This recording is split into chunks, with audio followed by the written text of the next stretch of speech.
Interstate Park comprises two adjacent state parks on the Minnesota-Wisconsin border, both named Interstate State Park. They straddle the Dalles of the St.Croix River, a deep basalt gorge with glacial potholes and other rock formations. The Wisconsin Park is 1,330 acres and the Minnesota Park is 298 acres.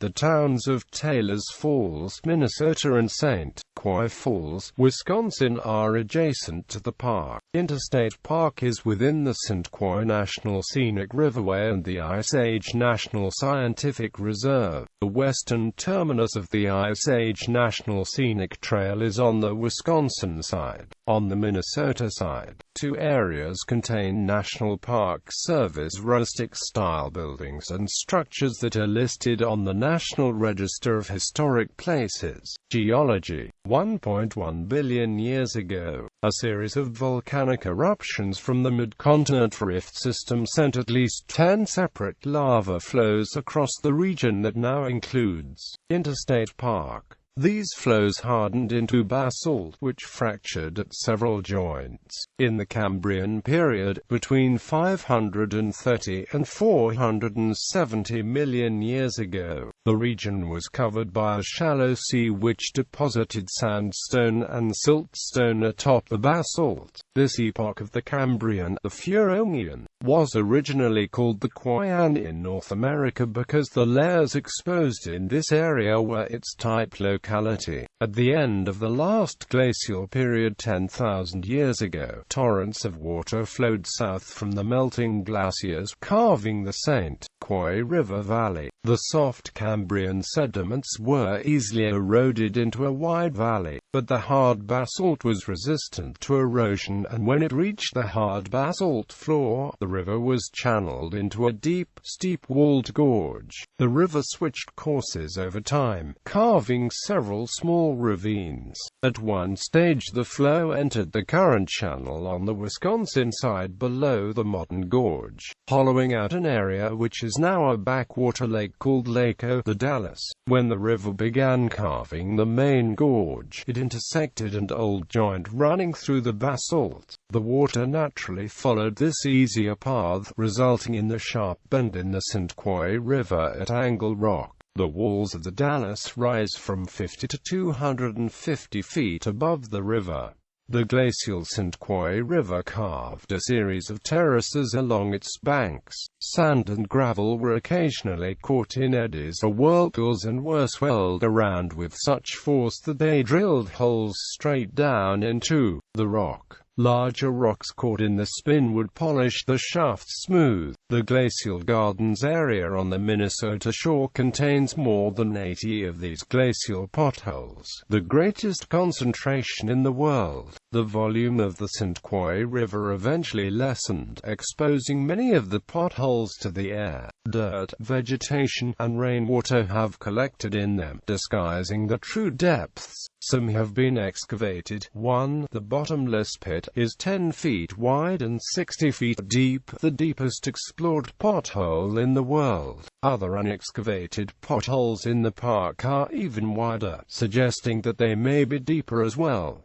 Weathering has created other rock formations. The Old Man of the Dalles on the Wisconsin shore resembles a human face. Another formation resembling a Maltese cross has been erroneously claimed as the origin of the name St. Croix. A former formation on the Minnesota side called the Devil's Chair looked like a high-backed throne. Biology.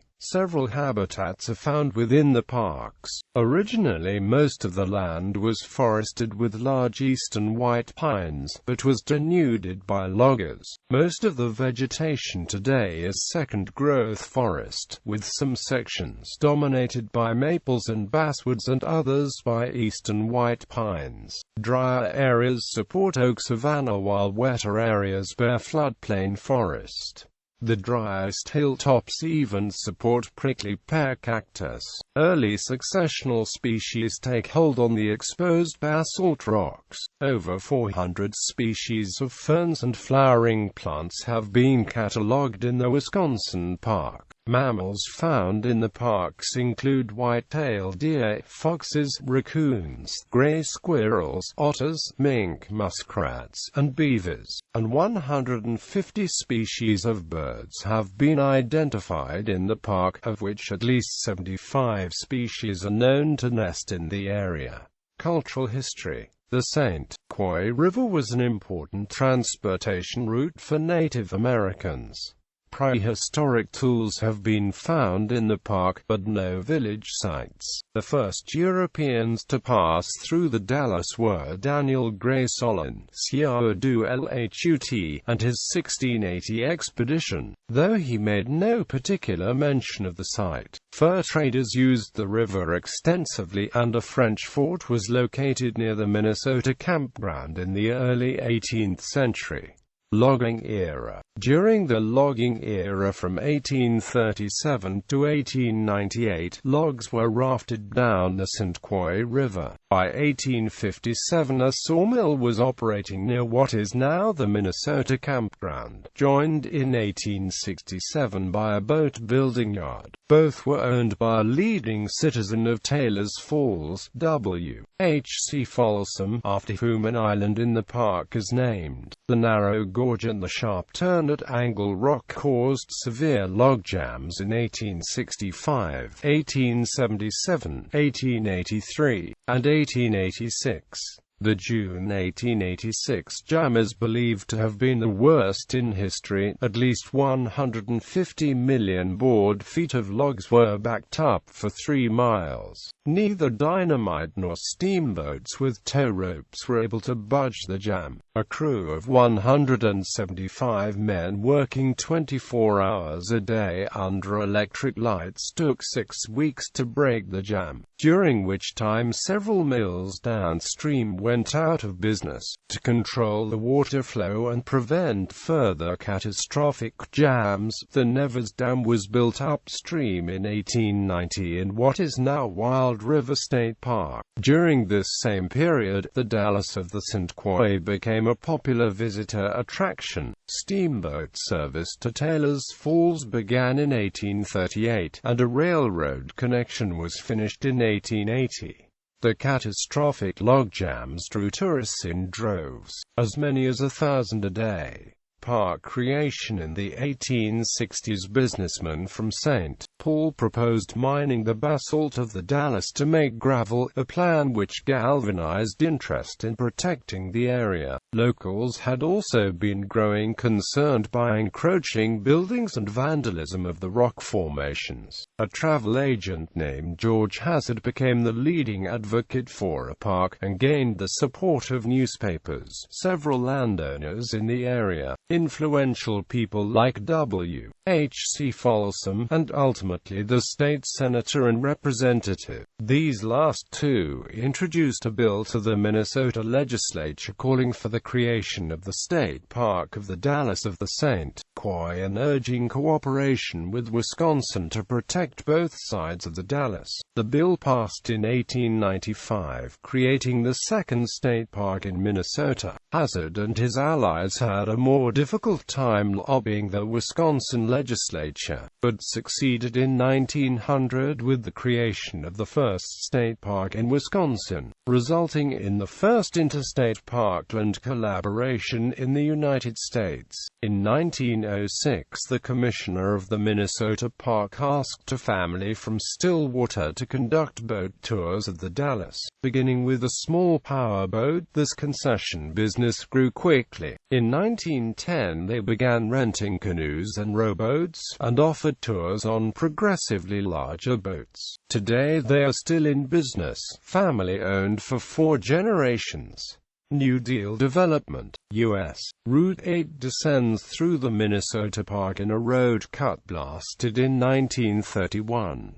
The Minnesota Department of Transportation built stone overlooks and guardrails along the highway in the mid-1930s. Civilian Conservation Corps Company 633 arrived in 1935, building roads, trails, picnic grounds, plumbing, the beach and beach house on Lake O, the Dalles, and retaining walls. The CCC camp departed in December 1937 and were replaced by the 4610th Company of the Works Progress Administration in July 1938.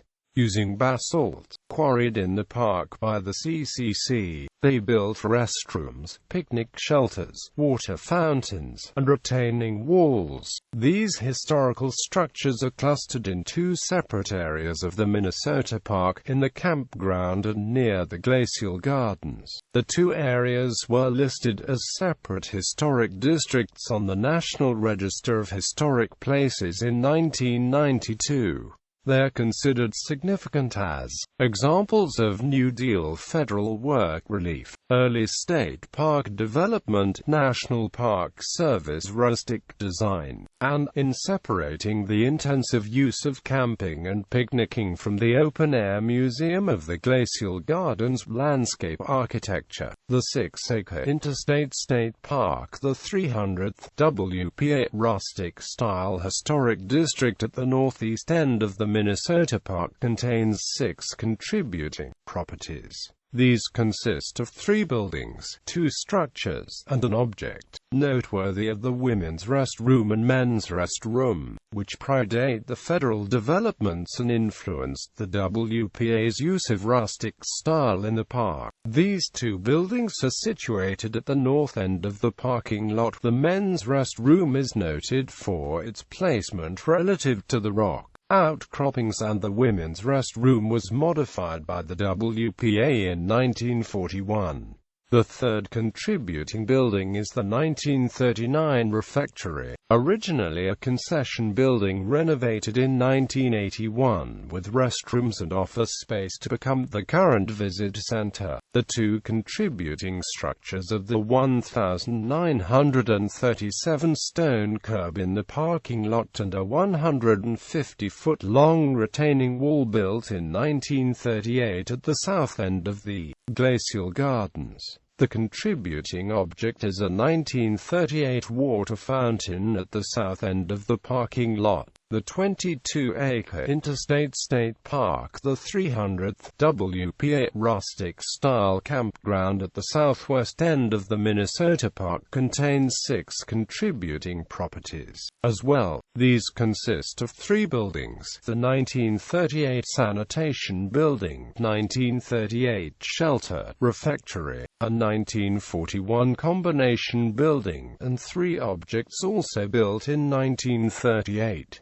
The combination building was based on a design also used in Whitewater State Park in 1938, though the use of different local materials gives them a very different appearance. An open-sided picnic shelter with a freestanding metal fireplace was actually built in 1980 and is considered a non-contributing property to the district. Devil's Chair vandalism. In April 2005, a landmark rock formation called the Devil's Chair collapsed. An investigation found that the basalt pinnacle was toppled by vandals using crowbars and possibly a hydraulic spreader. Despite a reward for tips, the culprits have never been identified. Recreation. Located an hour's drive from Minneapolis-St. Paul, Interstate Park has received annual visitation comparable to many U.S. national parks since the 1930s.